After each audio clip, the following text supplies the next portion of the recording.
Good morning, and thank you very much for joining us today in this natural resources and mining teaching hosted by Brightgate Capital and Baker Steel. My name is Jaime Gortázar, and I am managing partner at Brightgate Capital, Spanish registered asset management firm involved in both fund management and third-party distribution. I'm pleased to be able to introduce you today to one of our partner managers, Baker Steel Capital Managers. Founded in 2001 and headquartered in London and Sydney, Baker Steel is a leading precious metals and mining management company. Baker Steel has one of the most experienced and qualified investment teams in the industry, with a strong technical background in mining and geology. Its extensive knowledge of the sector, together with a solid investment process, has generated an impressive and consistent track record since its creation more than 20 years ago, as well as countless recognitions and awards. Today's teaching will be led by Mark Burridge and James Hayter. Mark is managing partner, CEO, portfolio manager of the Baker Steel Precious Metal Fund and co-portfolio manager of the Baker Steel Electrum Fund, which is a broader precious and specialty metals strategy. Mark holds a degree in mining geology from the Imperial College of London and has over 25 years experience in the metals and mining industry, including technical and executive roles. James, on the other side, has extensive technical expertise in the specialty metals industry, having held executive positions at Western Lithium prior to entering fund management, initially at Rossport Investments in New York, and from 2019 at Baker Steel, where he co-manages the Baker Steel Electrum Fund with Mark. Along this teaching, Mark and James will walk us through the basics of the natural resources and mining industry. It's a very pertinent topic because there has never been a more pertinent time for investors to hold and build positions in the commodity and mining industry, in our view. Indeed, natural resources lie at the heart of many of the core global investment themes we foresee in coming years, including the so-called green revolution that is transforming industries and will further boost demand for critical and strategic metals. Because as we always say, there is no green revolution without mining revolution. And on the macroeconomic side, persistent inflation is likely to benefit real assets, commodities, and precious metals. But let's allow the expert to elaborate on all this. So without further delay, I'm giving the word now to James and to Mark. Should you have any questions, do not hesitate to submit them through the question button on your screens. Thank you very much. Gracias, Jaime. Buenas tardes. That's the limit of my Spanish. Thank you very much for joining. Pleased to present a little bit more of a teaching today than a sales pitch about Baker Steel. I'm going to start off today with a quick introduction about Baker Steel, the firm, for those of you who don't understand us. I'll then talk about, myself and James will talk about key themes for the mining industry. We'll then have a deep dive into some of the technical factors around exploration, mining, and processing, which are really important to understand in investing in this sector. We'll then talk a bit about how we look to identify value and investment opportunities in the sector, and then we'll hand it back over to you for questions. So that's the rough running order for today. I'm going to skip over some of the more macroeconomic things because I would assume that many people know that as well as we do. And I'll focus more on some more of the technical factors or specific features around the mining sector. So quickly about Baker Steel as a firm. We've been in business since 2001. We're a specialist boutique fund manager. We have about $1.4 billion under management. And we consider ourselves to be Europe's leading natural resource specialist fund manager with a proven track record. We run three core strategies. One is our precious metal strategy, and our largest fund there is the Baker Steel Precious Metals Fund, which is the Luxembourg UCITS. Our second core strategy is the Electrum Fund, which is a diversified metals fund that focuses on future-facing metals. And then we have our private strategy, which is represented currently by our UK-listed Baker Steel Resource Investment Trust, and that invests in earlier stage startup type companies in the mining sector. Whereas some of the keys to our success, which is represented in the awards that we've received on the next slide, you can see that, you know, we've received awards for all of our funds, including recognition on the ESG side. And this is in part due to our performance, in part due to the strong team that we have. And I'll quickly talk about the team because this is important. So the firm was founded by David Baker and Trevor Steele 21 years ago, hence the name Baker Steele. They were originally fund managers at what was then Mercury Asset Management, which essentially became the BlackRock mining fund. So they ran those mining funds for a number of years before starting up Baker Steele. And I joined them 5 years ago as a third managing partner and helping them to continue the development of the business. David and Trevor have backgrounds as metallurgists and geologists, respectively. A little bit about myself. I started off as a geologist and a geological engineer working in Southern Africa, United States, and Latin America. And before I moved into the finance side of the business, I was originally a sell-side analyst. I then became an investment banker, and I then ran mining companies or had executive roles with mining companies before ultimately joining Baker Steele. The three managing partners are joined by two specialist fund managers, James Hayter on my right and Francis Johnson, who runs the Baker Steele Resources Trust, and we're supported by an investment analyst, a trader, and Cosmo Sturge, who's our Director of Market Strategy. I'll let James talk a little bit about himself. Thanks, Mark, and hello, everyone.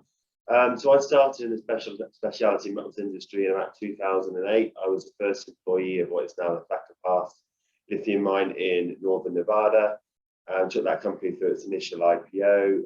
Then we were looking at putting together a North American battery company, so we've got good exposure to a number of specialty metals, graphite, vanadium, and nickel. Then moved across to work for a small hedge fund in New York, where I started as an analyst, and then became portfolio manager in 2016, and then left to work exclusively on the Electrum strategy when we launched here at Baker Steele in 2019. Great. Good. Thanks, James. So you can see we've got a team with over 100 years of experience in the sector, and not just as fund managers, but in various capacities from geologists, engineers, executives, directors, sell side, buy side. So quite well-rounded experience spanning multiple cycles in the sector. So I'll now sort of kick off a little bit about the key themes that we see in the mining industry, not just for 2022, but on a longer term basis. And then hand over to James to have a bit of a deeper dive in some of those themes. So the key questions we ask ourselves as we come into 2022 is, are precious metals finally set to rally? You know, that's a big question given what's happening in macroeconomics and geopolitics these days.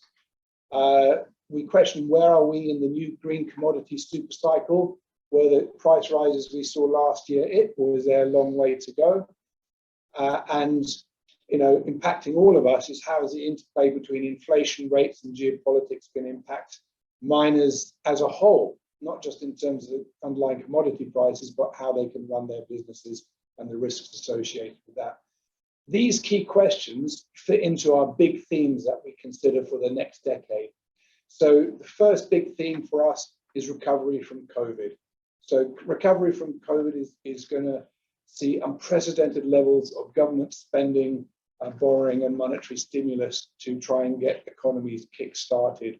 It also means more centralization of government power in many jurisdictions, as we've seen. That will have a profound effect on the way economies are run and on investment.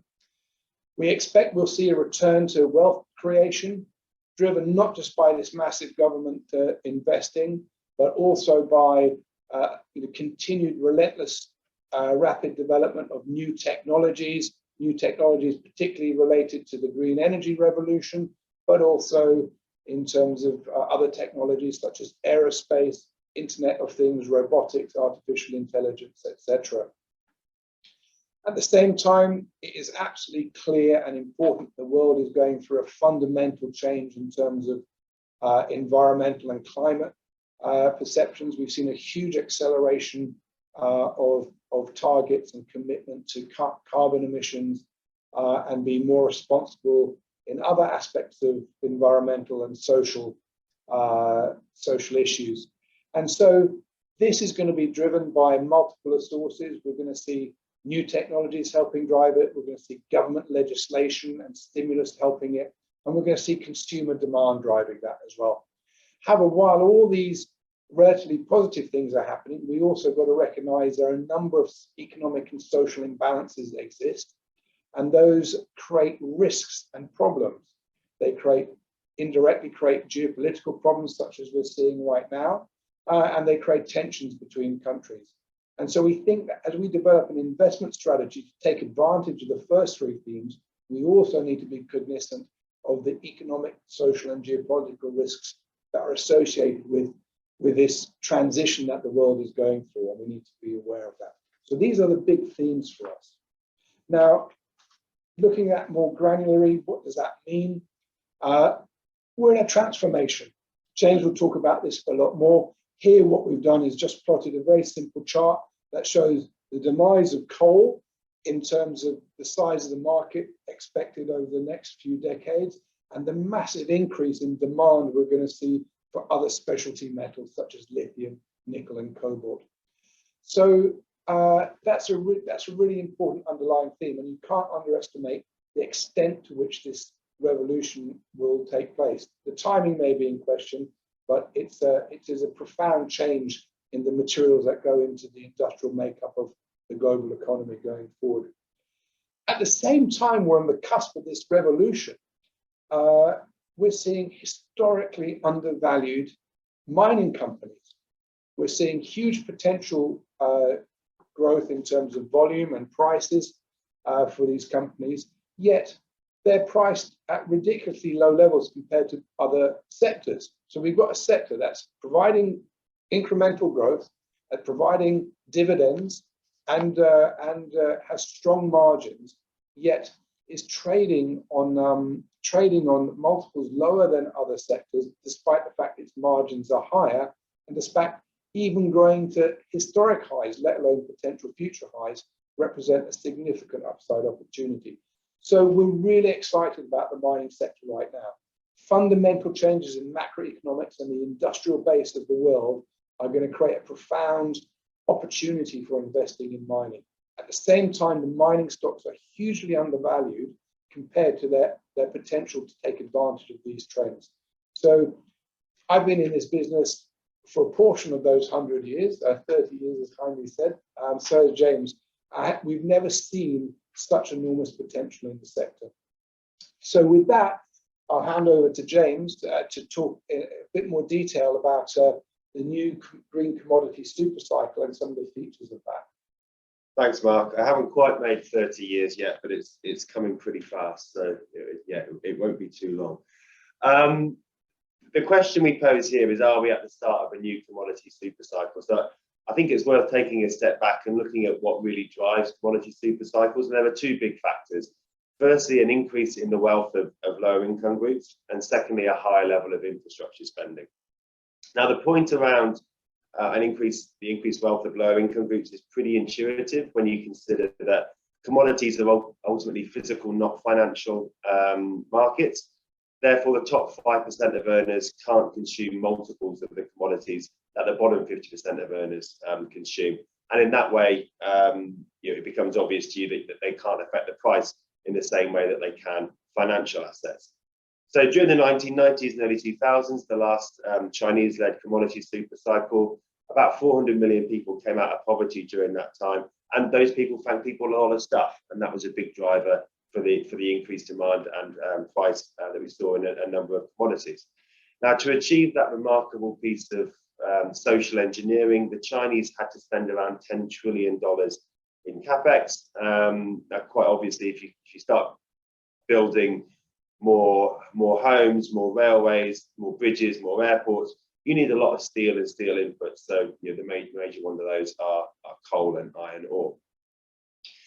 Now, if we take a look back at the demand picture we have now and the levelling up agendas we have across the Western world, which Mark alluded to with the recovery from the COVID-19 crisis, we are likely to see, and politicians are certainly aiming for, a big increase in the wealth of those lower income groups in those countries. We are also about to embark as a society on the biggest infrastructure spending program the world has ever known, namely to get towards a net zero scenario.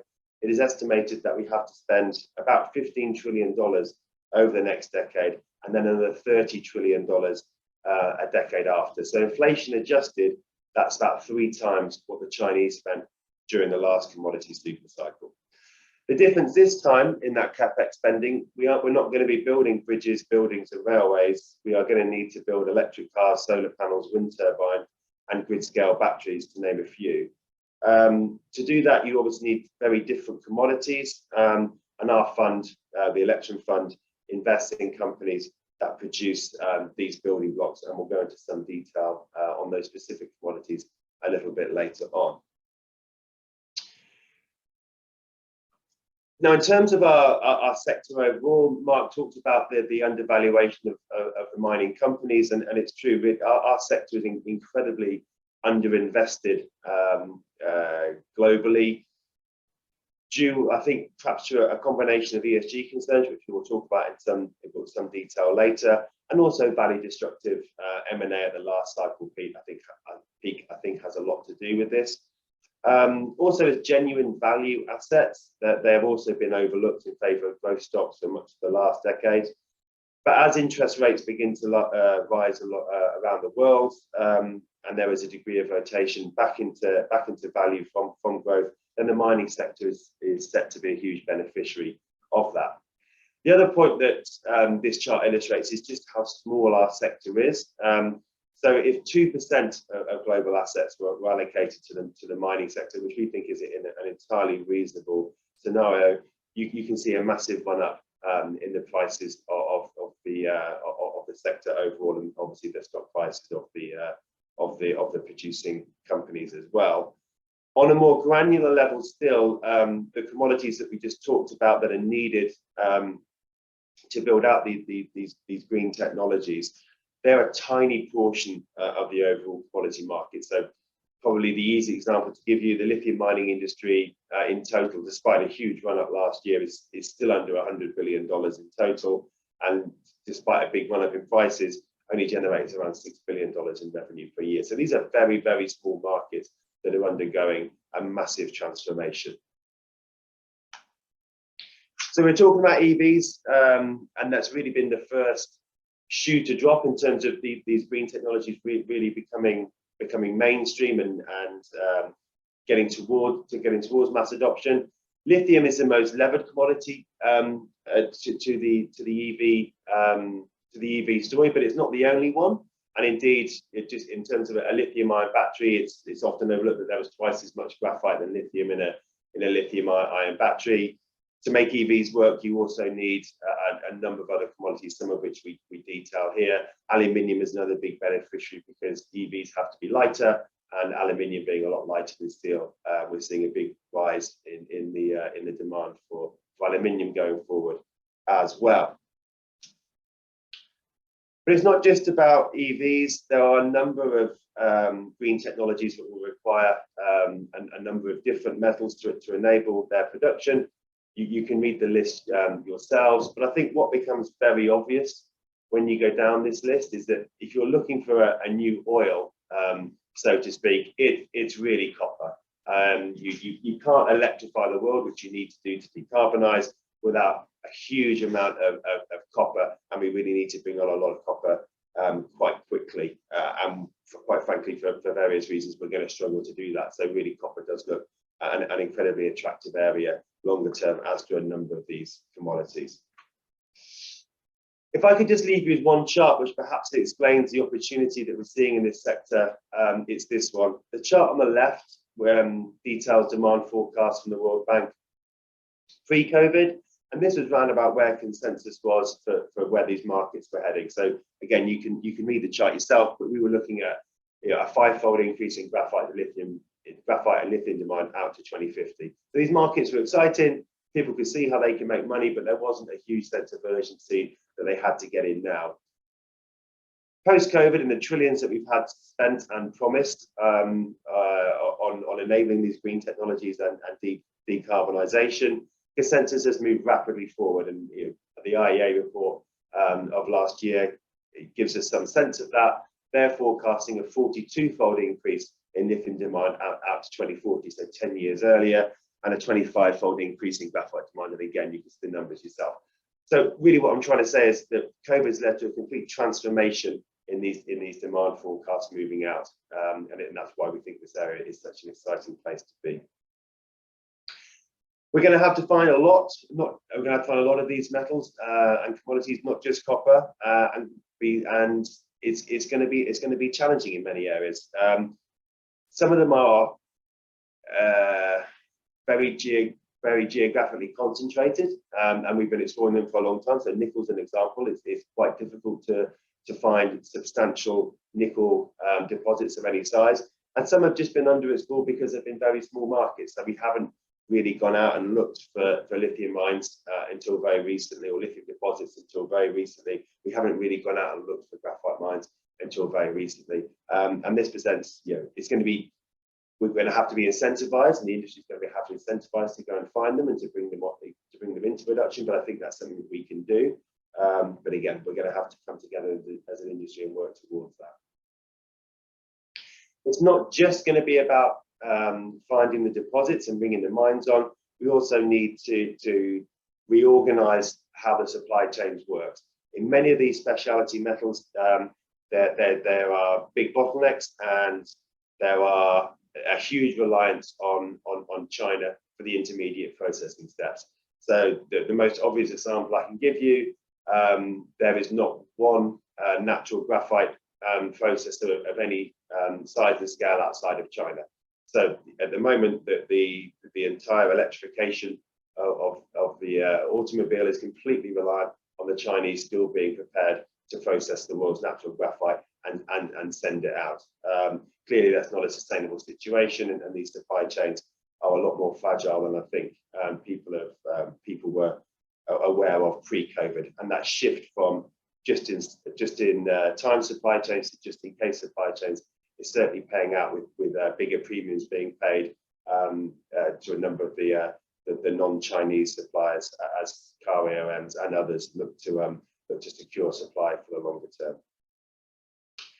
Some other current themes for miners generally: rising energy costs present both huge opportunities and risks for a number of miners.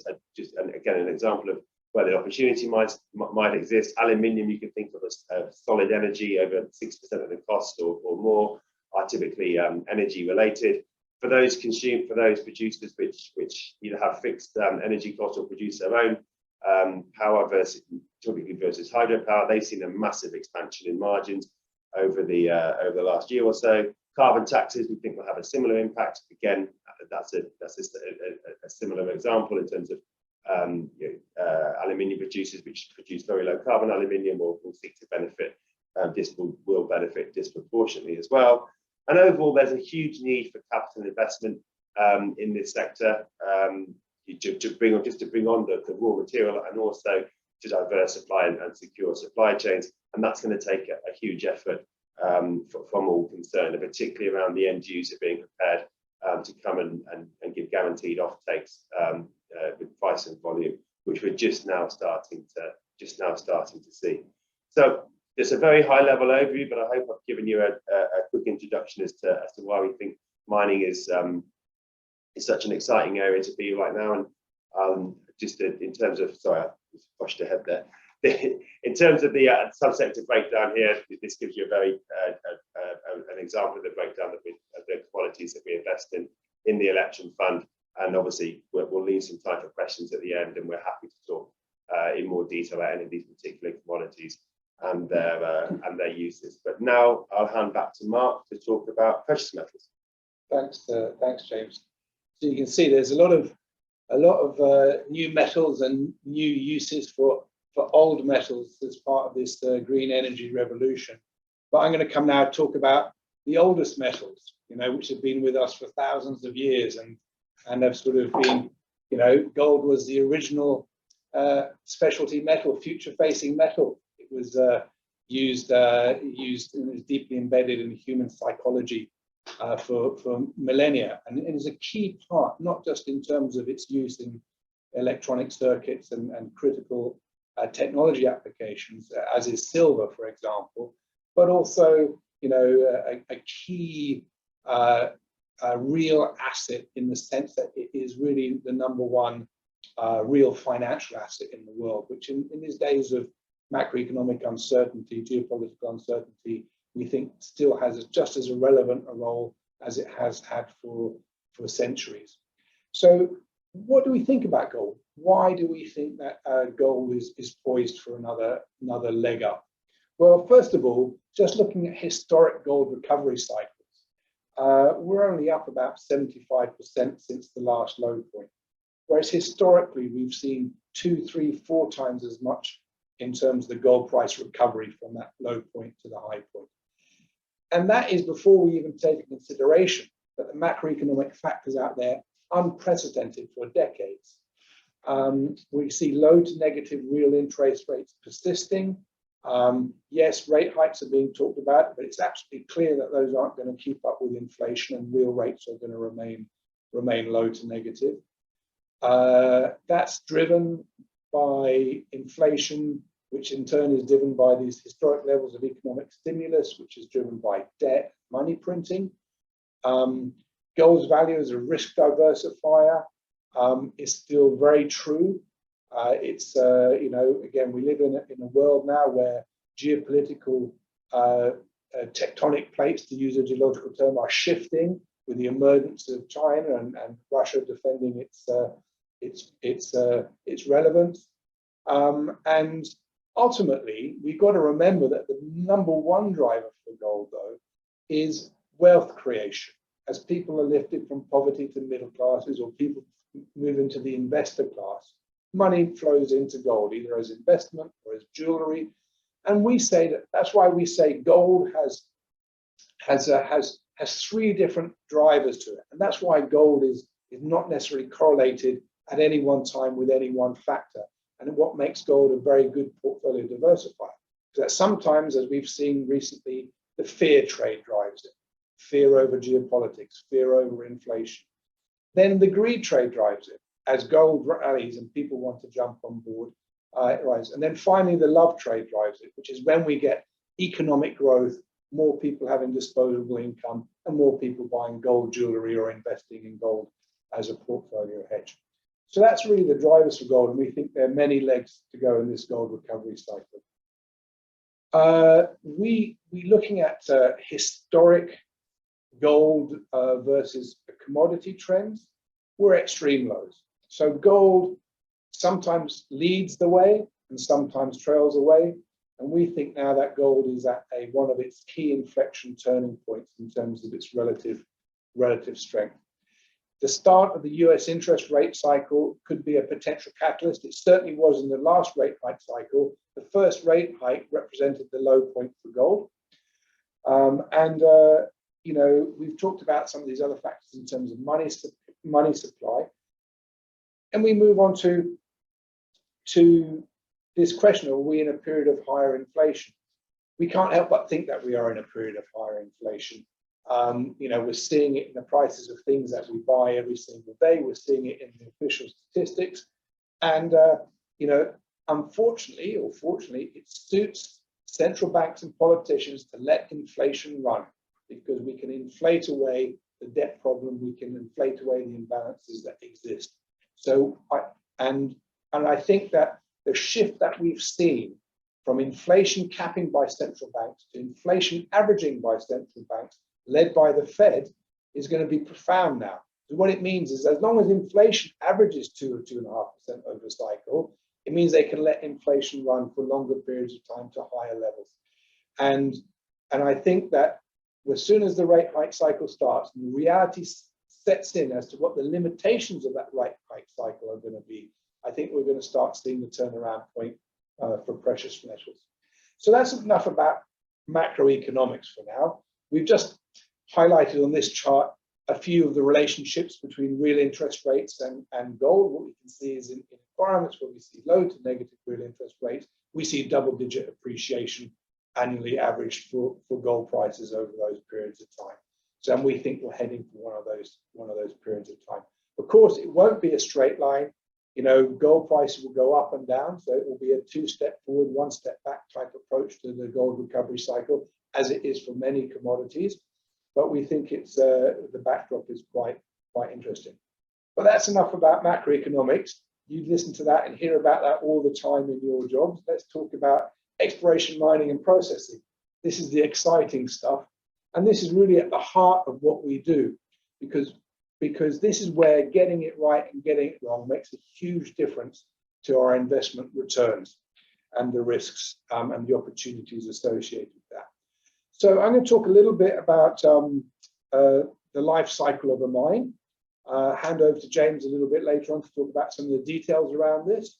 So it all starts with exploration. So exploration means geophysics, which means using magnetics, gravity, electromagnetics, to sense if there's metal in the ground, for want of a better description. That's then complemented by geochemistry, which means taking samples and analyzing the chemistry. And the reason why this is important is if you look at things on a big scale, ore deposits are very, very small, but they leave subtle signatures of chemistry and geophysics that extend in a halo around those deposits. So we need to use those tools to home in on where a deposit is before we can start drilling for those assets. So the picture on the left shows an integrated picture of how geophysics and geology interact to create one of these sort of signature halos, which we look for in exploration. Once we've explored, we have to drill out the deposit. I'll talk about that a little bit later on. We then move to the mining stage. At this stage, you need to start looking at environmental, social aspects. Community relations are very important, as are environmental aspects. You then move through development and mining, you know, different mining techniques, different processing techniques. Once again, environmental and social considerations are extremely important. All the way through this, a key aspect is companies need to raise capital in order to develop their studies and build these mines. And then at the end of it, the good mining companies reclaim everything so it looks pretty again. So you might have a nice hill with some grass and trees on it, or a nice lake. I myself have been swimming in plenty of lakes that used to be old mining pits, and it's quite good when you're in the deserts of Nevada to have something like that. So I'm going to talk about one particular aspect of the exploration and feasibility cycle, which is really important, because this process is where most of the mistakes are made and create big problems for mining companies. So when you hear about these big capex blowouts, or the big ore reserve write-downs, or the geotechnical issues that impact the mine, like a pit wall failing, usually it's by making small mistakes or wrong interpretations at this stage of the process. So you start off with resource delineation. So once you've used your geochemistry and geophysics to find an ore body, you start drilling, you start defining or delineating what that mineral resource looks like. You start to do community engagement at that stage. You start to do environmental baseline studies at that stage. You then start to tighten up the draw spacing and start to do preliminary economic studies. At this time, you look at geotechnics. Geotechnics essentially means rock strength. Will the mine stay open, or will it collapse in on itself? Will water flow into the mine? Will metallurgy is important, so you do the metallurgy testing. Can you extract the metal that's embedded in these rocks in an efficient manner? Because there's many different processing routes, and sometimes the tiny speck of gold is locked up in a crystal that itself is encapsulated in a lot of rock. How do you get that gold out without using a lot of energy and a lot of chemicals? This is what you have to start studying at this stage. And then you start putting some preliminary economics around it. Then you need to refine this model into feasibility. So you have to do infill drilling. Now, this is really important. If you consider it, let's say an ore body is the size of your house, okay? Your sample, that little sample of rock that you take to help you determine what that ore body is, whether it's the geology or the metallurgy or the geotechnics, is the size of a pencil, okay? That's your sample, and that has to tell you what your whole house looks like. So you need to put more pencils in there, or you need to take more samples. However, that's expensive. So there's a real art in conserving your budget, not to drill everything, but to drill enough that you have confidence. And this is where we really have to understand, have the companies done enough drilling? Have they done enough testing? And have they done enough of environmental studies? And have they done enough community engagement in order to give us confidence that this mine can be built economically for the costs that they're suggesting and with the support of the local stakeholders? So this is really critical. 9 out of 10 of the mining disasters you see out there are because mistakes were made at this critical stage in the process. So we spend a lot of time understanding management, their skill set, the work they've done. The problem is many companies cut corners at this stage because typically at this stage they haven't defined the economics. So it's hard for them to raise capital. And because it's hard for them to raise capital, they can't spend on everything they want to. So it's really, have they cut too many corners, or have they overpromised what this deposit is in order to raise that capital? And this is really important in terms of this business. This is a business that's famous for trying to generate returns out of speculative investments and selling the dream. We see it as a business that can make great returns for you if you manage the risk. And that's a big mindset difference between how many people operate in this sector. So that's a little bit about the process. At the core of all this are reserves and resources. So once you've done your drilling, you come up with a mineral resource. And that mineral resource is either inferred, indicated, or measured. Then we have to translate that to probable and proven reserves, which is the bedrock. These have to be done to proper quality standards. The quality standards we look for are NI 43-101 or JORC. So with that, hand over to James to talk a little bit more about mining and processing methods before we wrap up. Okay, thanks, Mark. So once you've got your reserves defined and you pay some money to go and build your mine, then you have your mining method. Now there are 2 mining methods, open pit and underground, and it's pretty self-explanatory which is which when you look at the photographs.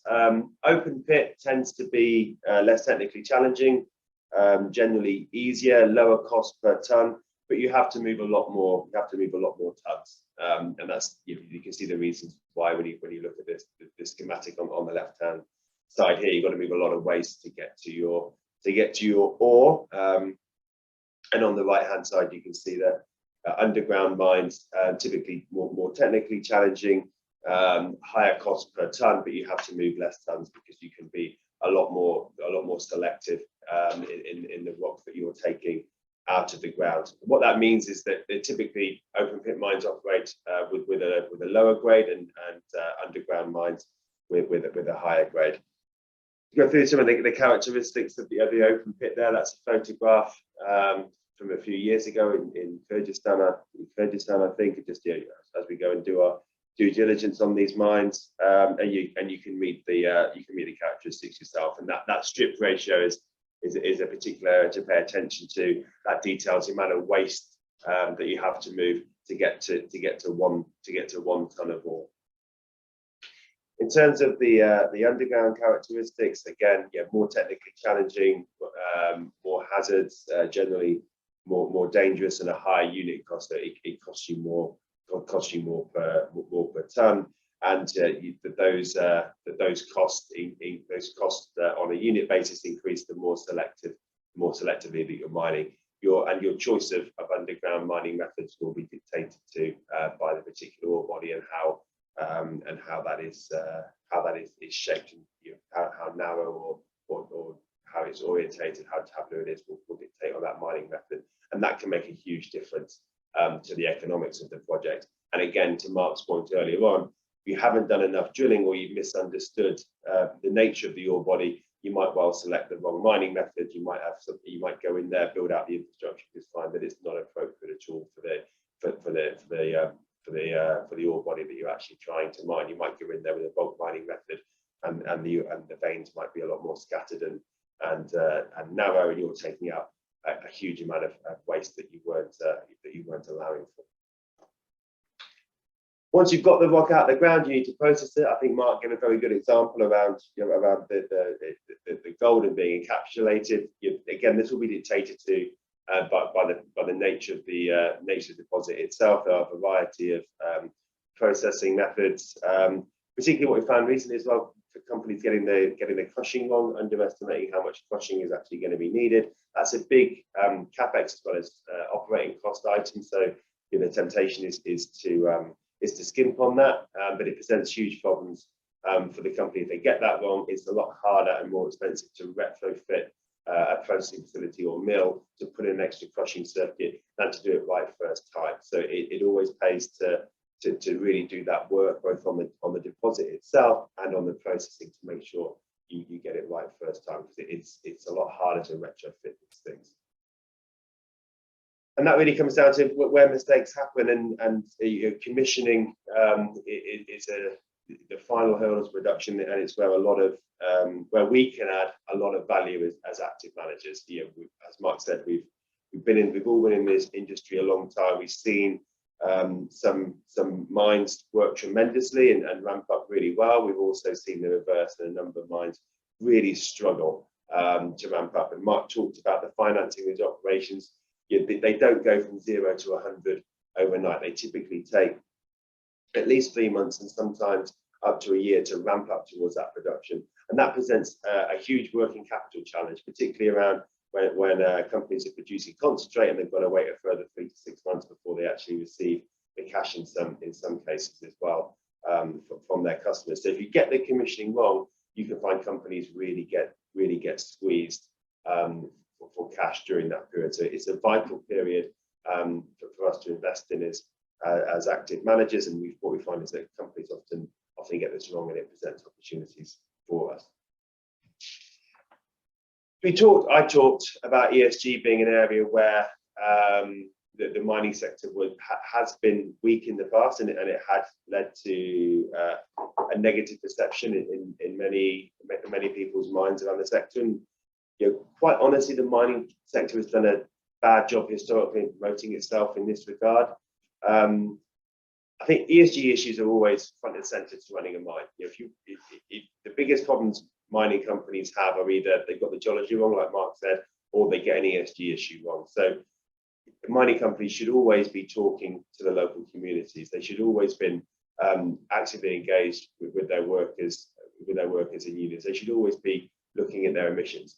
Now, the vast majority have done that historically, but they haven't been very good at reporting it. There has been an attitude, well, if people don't like it in the wider population, they can just go and live in the cold and the dark. And I've heard people say that. Now, quite frankly, that won't fly, and it has been changing over the last decade. And a lot of mining companies, I would say actually the vast majority, have made huge progress in coming up to more normal reporting standards, more acceptable reporting standards. I think there is another step forward to go. As an industry, we're invested in places, and we're giving people jobs that no other industry in the world is doing. And we do a terrible job of actually promoting the benefits that we have for these areas and these particular communities. We don't do a good job promoting that, but I think we can get better, and we can really promote the positive impact that we have as an industry. And Mark will detail some more particular ESG slides, the ESG areas that we look at and where we create value as an active manager in our investment process. But I'll hand back to Mark to talk a little bit about that.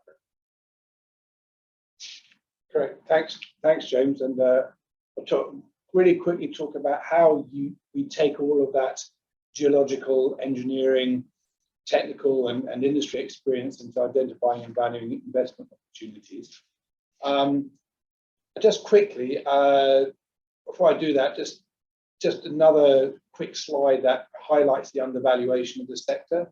I think it should have been in another place in the presentation, but basically margins have never been better. Balance sheets are really fixed.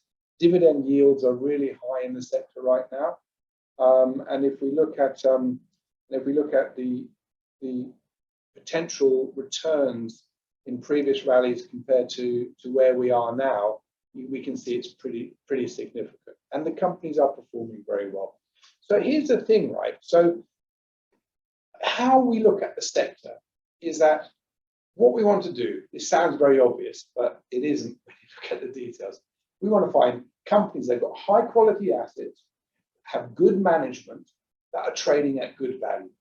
Now, this sounds like pretty easy, right? But the problem is that every single company in the sector pretends that they're in this middle box, right? Some have good quality assets and some have good management, but they're overvalued or they're trading at full value. And then some companies have such terrible geology or such terrible management that there's no value, no matter how cheap these companies' shares trade. And what makes this sector really exciting is how dynamic it is. A new discovery or process technology breakthrough or a fixed balance sheet or a changed management team or mergers and acquisition or non-fundamental market moves, all of those can take companies that are outside of that middle box and push them into the middle box. So we have doing two things as investment managers. The first thing we're doing is figure out which companies really are in the middle box and which ones aren't. Okay, that's the first thing. And then the second thing we're doing is which ones are moving to the middle box because something has happened, like a discovery or a new project or a new management team. And this is fundamentally what we're trying to do in our stock picking. And then I want to translate that back to what we saw in the previous slides, right? So what it means is that, have they done the basic geology right? Have they done the geochemistry, geophysics, and the drilling to the right standard? Then, is there crushing right? So I'm going to go through the stages of mining. Are they crushing right? So they mine the rock with big shovels and put it on a truck. That goes to the processing plant. Or they crush it with a big crusher, and then they grind it to small pieces. Have they got those steps right? Then after that step, they put it through either a process where they burn it or where they leach it. Okay? Have they picked the right process step? Has it been built to the right standard to treat the right type of material that's there? Has the mine been built safely? Will the walls fall in? These are the things we look at. And then finally, are they cleaning up the environment and keeping it safe as they're doing all of these things? And that all leads to this concept of quality assets in that middle box. So what I'm trying to say is I'm trying to take what we just went in the last section to how that fits into finding companies that fit in that middle box. Now, in terms of our valuation approach, I'll talk about our valuation approach. We look at value and we look at risk. We look at GenVal's, our proprietary valuation tool. It's a discounted cash flow tool. We look at margin analysis, fundamental beta, and shareholder returns. It is actually critical to us that if we're going to give a company some money to build a mine, that they look after their stakeholders. And in terms of shareholders, what that means is a dividend or a buyback. However, it's not just about returns, it's also about risk. What's our portfolio liquidity like? What are the asset and geography risk of what we're investing in? What's the balance sheet risk of what we're investing in? What's the corporate risk? Can management be trusted? Are they competent enough? ESG is critical. It is now its own unit, out segregated from risk to help us in our investment decision making. And then we have a number of portfolio rules that prevent us from over concentrating the portfolio, for example. And this all leads us to just talk about the ESG process. We do initial pre-screening, we do a scoring process, we incorporate those scores in the investment decision, and we do ongoing monitoring. Talking about ongoing monitoring, we engage with our companies regularly. We are doing site visits, we're on calls with management teams.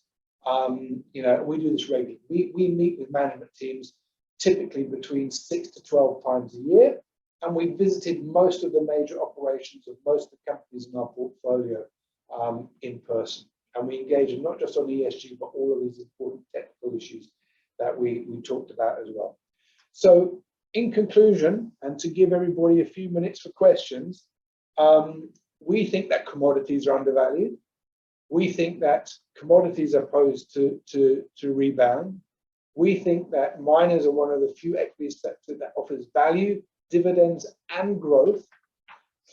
And we think that it is really important that when looking at this sector, we understand the ESG risks associated with it and the very complex geological and technical issues that are associated with this sector.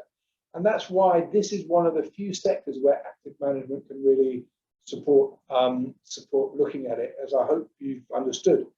And with that, I will hand over for any questions or comments, and we'll be happy to answer them. Thank you very much, Mark and James. We do have around 6-7 questions, but I'm going to cherry pick just 2 or 3 because we have only 5-6 minutes remaining before we hit 1 full hour. So these are the 3 questions. I'll put them on the table, and you decide how to approach them. One of them is someone asking us for a passive investing through passive solutions or active strategies. You know, what's the difference? And what can really an active manager like yourself add? So that's one of them. The other one is that mines and intermediary facilities seem to be placed in emerging markets. So can we expect that your portfolio and an ideal portfolio in this asset class are, you know, is pretty much an emerging market portfolio, or is not the case at all? And the last question is what happens to commodity prices if we have a major geopolitical crisis like the one that we are seeing today with Russia and Ukraine? Okay. I'll go ahead and answer the first 2, and then I'll hand over to James to answer the third question, if that's okay. So, so passive versus active. Well, I think this is one of the sectors where active management really does help, because there are so many risks around the geology, the engineering, and the financing of these companies that you really need to be able to not just pick the winners based on geology and engineering, but deselect the ones that got bad geology or poor financing strategies. So, and what we have shown is consistently that the actively managed funds in this sector, or at least the good actively managed funds in this sector, do outperform the passive strategies. And here's a chart that illustrates that. So hopefully you can see that on your screen. So what we've done here is plotted annualized return versus volatility. Now we're using volatility as a proxy for risk, but no matter how we look at it, it's risk, okay?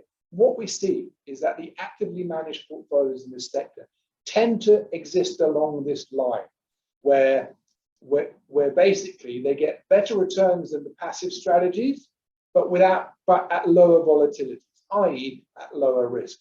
And that's because the passive strategies in this sector cannot deselect the real trouble companies that even the worst active managers can deselect, okay?